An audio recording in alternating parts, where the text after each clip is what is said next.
Beni hydropower company लिमिटेडले IPO निष्कासन गर्न नेपाल धितोपत्र बोर्डबाट स्वीकृति पाए तापनि सर्वसाधारणका लागि भने कम्पनीले आइपिओ निष्कासन भने गरेको छैन र यो कम्पनीले आइपिओ निष्कासन गर्छ या गर्दैन। कम्पनीले सर्वसाधारणको लागि आइपिओ निष्कासन गर्छ भने कहिलेसम्ममा निष्कासन गर्ला। कम्पनीले आयोजना प्रभावित क्षेत्रका बासिन्दाहरू वैदेशिक रोजगारमा रहेका नेपालीहरूका लागि आइपिओ निष्कासन गरी बाँडफाँड गरिसकेको छ भने कम्पनीले सर्वसाधारणका लागि किन निष्कासन नगरेको हो त। अब सर्वसाधारणका लागि आइपिओ निष्कासन गर्दा कम्पनीले कति किता आइपिओ निष्कासन गर्दैछ र यो कम्पनीको आइपिओ हामीलाई हात पर्ने सम्भावना कति रहन्छ, यानि कि कति आवेदकले भने यो कम्पनीको आइपिओ हात पार्न सकिनेछ। कम्पनीले सर्वसाधारणको लागि आइपिओ निष्कासन नगर्नुको कारण के रहेको छ भनेर यिनै विषयवस्तुलाई समेटेर आजको भिडियोभित्र रहेर चर्चा गर्नेछु। सम्पूर्ण जानकारी पाउनको लागि भिडियोलाई स्किप नगरी अन्तिमसम्म हेर्नुहोला। भिडियो युट्युब मार्फत हेर्दै हुनुहुन्छ भने हाम्रो युट्युब च्यानलमा नयाँ हुनुहुन्छ भने हाम्रो च्यानललाई सब्स्क्राइब गरेर हामीसँग जोडिन सक्नुहुनेछ र फेसबुक मार्फत हेर्दै हुनुहुन्छ भने हाम्रो फेसबुक पेजलाई फलो गरेर हामीसँग जोडिन भने सक्नुहुनेछ। अब भने लागौँ आजको सम्पूर्ण विषयवस्तुतर्फ। बेनी हाइड्रोपावर कम्पनी लिमिटेडले 1 अर्ब 4 करोड रुपैयाँको 20% अर्थात् 20,80,000 किता सेयर सर्वसाधारण समूहमा निष्कासन भने गर्न नेपाल धितोपत्र बोर्डबाट स्वीकृति पाएको थियो, जसमध्ये आयोजना प्रभावित क्षेत्रका स्थानीय बासिन्दाहरूलाई चैतको 15 गतेदेखि 30 गतेसम्म र वैदेशिक रोजगारमा रहेका नेपाली नागरिकहरूका लागि चैतको 5 गतेदेखि 15 गतेसम्म आइपिओ निष्कासन गरी बाँडफाँड गरिसकेको छ।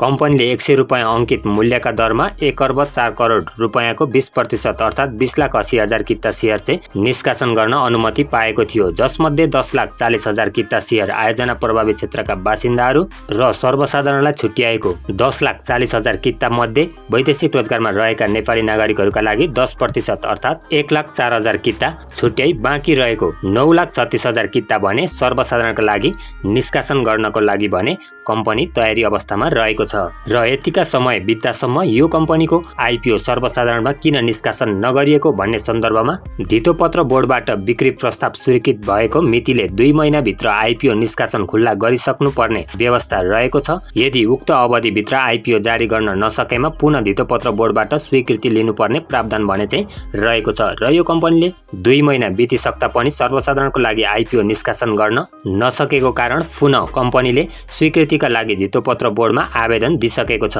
अब धितोपत्र बोर्डबाट पुनः स्वीकृति प्राप्त भएपछि कम्पनीले सर्वसाधारणका लागि आइपिओ बिक्री खुल्ला भने चाहिँ गर्नेछ। अब यो कम्पनीले धितोपत्र बोर्डबाट स्वीकृति पाए पश्चात यानि कि अबको केही दिनमा नै सर्वसाधारणको लागि आइपिओ निष्कासन गर्ने सम्भावना भने चाहिँ रहन्छ। अब कम्पनीले सर्वसाधारणका लागि आइपिओ निष्कासन गर्दा जम्मा 9,36,000 किता आइपिओ भने चाहिँ निष्कासन गर्नेछ। यसरी कम्पनीले निष्कासन गरेको आइपिओमा कुल आवेदक मध्ये 93,600 आवेदकलाई भने चाहिँ यो कम्पनीको आइपिओ 10 किताका दरले प्राप्त हुनेछ। यो कम्पनीको आइपिओ पनि हामीलाई प्राप्त गर्नको लागि निकै हम्मे पर्ने भने चाहिँ देखिन्छ, यानि कि भाग्यकै भर पर्नुपर्ने अवस्था भने चाहिँ रहन्छ। कम्पनीलाई आइपिओ निष्कासनको लागि इक्रा नेपालले BB+ रेटिङ भने प्रदान गरेको छ। कम्पनीले 19.8 मेगावाटको माथिल्लो सोलु खोला जलविद्युत आयोजना निर्माण भने गरिरहेको छ। यसको प्रति मेगावाट लागत 19 करोड 47 लाख रुपैयाँ भने अनुमान गरिएको छ। हाइड्रोपावर कम्पनीहरूमा प्रति मेगावाट 20 लाख रुपैयाँ भन्दा तल लागत रहेको कम्पनी भने राम्रो मान्न सक्ने अवस्था भने चाहिँ रहन्छ। यो त थियो बेनी हाइड्रोपावर कम्पनी लिमिटेडको आइपिओ निष्कासन सम्बन्धी जानकारी। यो जानकारीमूलक भिडियो कस्तो लाग्यो? यदि भिडियो मन परेको भए भिडियोलाई एउटा लाइक गर्नुहोला र यो कम्पनीको आइपिओ निष्कासनको पर्खाइमा को हुनुहुन्छ कमेन्ट बक्समा कमेन्ट गर्न भने नभुल्नुहोला। कम्पनीले सर्वसाधारणका लागि आइपिओ निष्कासन गर्ने मिति जारी गरे पश्चात भने फेरि अर्को अपडेट लिएर उपस्थित हुनेछु। आजको भिडियो यति नै, फेरि भेट्नेछु अर्को भिडियोमा।